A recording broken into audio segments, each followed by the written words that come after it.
Bienvenue au Lunch at the Circle. Merci beaucoup de m'avoir invité. C'est la première fois que tu viens ici, n'est-ce Oui. pas? Oui. Et le lieu est assez sympa, avec Très un beau. groupe très sympa, tu vas voir, avec plein de questions et échanges qui vont suivre. Le sujet est très particulier. Fait que ChatGPT et le Gen AI est sur la table et dans la bouche de tout le monde. D'abord, Maxime, qui tu es? Donc, moi, je bosse depuis 20 ans dans les nouvelles technologies. J'ai passé 10 ans chez Microsoft. J'ai passé quelques années chez Content Square, une licorne française. Je travaille aujourd'hui en tant que vice-président chez Capgemini sur les questions de tout ce qui est marketing cloud et notamment les questions d'IA. Donc, c'est mon quotidien, les sujets d'IA, de data, etc. Et puis, j'ai une deuxième vie à côté dans laquelle j'écris des romans. Et ce que j'aime faire, c'est prendre un thème technologique et explorer son impact sur la société à travers un thriller psychologique. Le troisième roman, Je te mens, est le premier roman qui intègre un personnage généré par une intelligence artificielle générative. Et mon but, c'était d'explorer à la fois l'aspect anthropomorphique de cette technologie, la première de l'histoire, qui est réellement capable d'imiter l'émotionnel humain. Et le deuxième, c'est le phénomène de dépersonnalisation, le fait que naturellement, on va laisser notre libre arbitre euh, à l'IA, puisqu'elle a toujours raison. Et elle a aussi une forme d'empathie parfaite qui fait que d'artificielle, qui fait que finalement c'est plus confortable à certains moments de suivre ce que l'IA nous dit. Il est peut-être pas biaisé et en même temps, par le contenu qu'il utilise, les LLM, il est très biaisé. Donc c'est ça qui est un paradoxe en fait. Je pense qu'on ne le ressent pas forcément. C'est-à-dire qu'à Ouais. partir du moment où on rentre dans une relation avec l'IA générative, comme si c'était une forme d'entité, comme la science-fiction nous a abreuvé pendant des dizaines et des dizaines d'années. Je pourrais prendre l'exemple du film Her, par exemple, Hmm. de Spike Jonze, Oui. dans lequel vraiment on peut créer aujourd'hui une relation qu'on pourrait penser d'amitié avec une intelligence artificielle générative. Euh, on voit pas ces biais. En Oui, fait, on voit une sorte d'entité assez particulière qui s'exprime de manière étrange, mais en même temps qui exprime des émotions. Ce que ces émotions veulent dire pour elle, on n'en sait rien. Mais pour nous, comme on est des êtres d'émotion, ça crée quelque chose en nous, quoi qu'il arrive. on détecte les émotions quoi Exactement. qu'ils viennent en fait. Oui, tout à fait. C'est comme on va imprimer des émotions sur des animaux, Hmm. alors qu'on n'a aucune idée réellement des émotions qu'ils ont.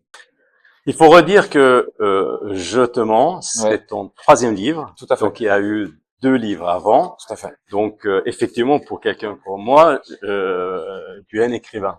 Et en même temps, on découvre que tu travailles effectivement comme nous dans la tech. Et c'est ce qui le rend encore plus intéressant. Est-ce que le fait d'utiliser ici dans ton troisième livre ChatGPT pour assister ou amener un personnage, est-ce que c'est dû à plutôt l'écrivain ou un peu l'intérêt technique, entreprise, milieu ou Alors, tu je te pense trouves? que c'est plutôt l'utilisation de mon quotidien qui, Ok. en fait, comme je travaille sur ces sujets-là tous les jours, et que à côté de ça, je suis un citoyen comme tout le monde, je suis père, j'ai un fils de 12 ans, etc. Pose des questions. Exactement. Euh, Ok. C'est-à-dire que, et du coup, c'est ma manière d'extérioriser tous ces questionnements sociétaux que je peux avoir Ok. sur l'impact aussi de tout ce que je peux faire. Projet livre. Et combien de temps est-ce que ça a pris? Tu l'as commencé Alors quand? celui-là, c'est un projet particulier parce que en réalité, c'est le quatrième roman que j'écris. Ok. D'accord. Le troisième était déjà terminé, devait sortir, et on a tout décalé pour laisser celui-là se faire. Ok. Et celui-là, je l'ai écrit très vite. J'ai mis 7 mois, 7 mois Wow. très intenses. Ok. Parce que mon but, c'était d'être le premier. Oui. Donc, à partir du moment où Ok. j'ai eu l'idée et je me suis dit, OK, go, j'y vais. J'étais en plus entre deux jobs. Je me suis dit, OK, je me suis mis dans une grotte mais normalement, c'est plutôt 1 an. Le livre, effectivement, utilise ou tu utilises ChatGPT, dépendant de quel sens on le dit. Quel a été l'obstacle, le challenge le plus important? L'historique de ChatGPT.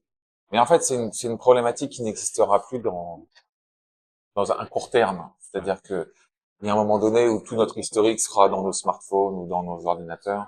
Et donc, les LLM viendront piocher, viendront euh, mixer à la fois leur corpus et notre historique. Et donc, cette problématique technique que moi j'ai eue n'existera plus bientôt. Mais la boucle d'échanges se limite grosso modo à une vingtaine d'échanges aujourd'hui au sein de ChatGPT a été un vrai défi technique parce que moi, je pars du postulat dans le livre que ce problématique d'historique n'existe pas. C'est la seule chose que j'ai pas écrit un livre de science-fiction, et c'est la seule chose que je me suis permis, c'est que pour que le livre ne vieillisse pas mal, je suis parti du principe que Loï, donc, qui est l'incarnation de ChatGPT dans le livre, a un historique complet des échanges qu'elle a avec Max, le personnage. Ce qui n'existe pas aujourd'hui dans la réalité. Et ça, ça a été compliqué à résoudre. Tu as dû réitérer, j'imagine. Alors, j'ai dû travailler des prompts qui étaient en fait des sortes de mémoire flash. C'est-à-dire, en fait, c'était des prompts qui servaient juste à recharger, en fait, qui elle est, où est-ce qu'on en est, etc. J'imagine. Et à la fin, pour avoir vraiment une manière de s'exprimer qui soit parfaitement linéaire, pour préserver la suspension d'incrédulité. En narration, c'est la capacité à créer une règle et qu'on la suive. J'ai utilisé une deuxième IA, donc Claude, Anthropique, qui elle a une boucle d'historique beaucoup plus longue, pour faire en fait l'editing de la première. Oui. Et qui était probablement plus rapidement un peu mieux pour faire des changes. C'est ce que j'avais. En réalité, alors aujourd'hui dans mon quotidien, j'utilise plus Claude. Ouais. Et moi j'utilise Perplexity. J'utilise aussi Perplexity. Alors, mais celle qui a la meilleure génération de texte, c'est Chat. Mais il y a un moment donné, il y a une sorte de moment de grâce que je peux pas expliquer, qui est à peu près aux 2/3 du roman. Ce que je voulais, c'était incarner la dépersonnalisation, mais je savais pas comment l'incarner dans le texte. Donc, c'est qu'il y ait vraiment une scène qui puisse faire comprendre ce moment. Et moi, je travaille, j'avance. Quand j'ai des problématiques comme ça, j'avance et puis je retravaillerai. Je me dis de toute manière, à un moment donné, ça va venir. Et je savais que j'avais ce problème. Et puis, j'arrive aux 2/3, je décris une scène comme je le fais toujours. J'ai pas changé ma manière de travailler. Et donc, je commence à dialoguer avec Loïc pour intégrer ses réponses. Et au lieu qu'elle me fasse des réponses comme dans un dialogue, comme elle l'a fait depuis le début, elle a décrit l'univers mental que j'allais avoir. Et voilà comment ça va se passer, voilà comment tu vas te ressentir. Je ne saurais pas expliquer pourquoi elle a fait ça à ce moment-là.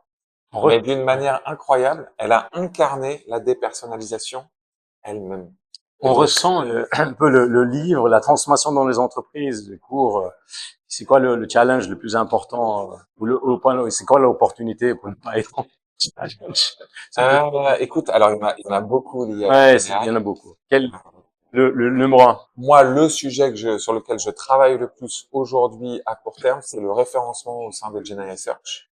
Donc, tu citais Perplexity, ChatGPT devient ChatGPT Search aussi.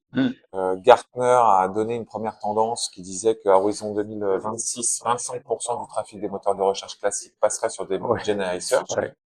Ils anticipent aussi à horizon 2028 une baisse de 50% du trafic organique pour aller sur du conversationnel qui après emmène sur des sites. Et aujourd'hui, on va donc avoir le SEO qui va évoluer sur ce qu'on va appeler le GEO, le Generative Engine Optimization. Oui, tout à fait. Et aujourd'hui, les marques ne sont pas du tout préparées à comment aujourd'hui tu vas questionner ChatGPT sur une grande marque de luxe, par exemple. Cette marque ne sait pas d'où vient l'information, ne sait pas comment on va l'influencer. Comment Chat a défini tel mot, enfin caractéristique par rapport à ça. Si tu cherches un produit, pourquoi tel ou tel produit aujourd'hui? Et comment vont les plateformes effectivement éviter de devenir trop subjectif par rapport parce qu'il faut vendre en fait cette influence. Exactement. Donc, faut travailler les analytics, faut travailler tout ça. Et pour le coup, je fais un tout petit peu de pub pour ma belle entreprise, Capgemini. On est en pointe sur ces sujets. Ah oui, ok, d'accord. Il y a quelques boîtes, je vois, qui sont en fait en train de, pas forcément les noms que l'on connaît d'ailleurs. Bon, merci Maxime. Moi, je m'appelle Stéphane Norberg, l'Angete Circle, et on va essayer de déjeuner. Même toi, tu vas essayer de déjeuner. Tu vas avoir plein de questions. Merci beaucoup.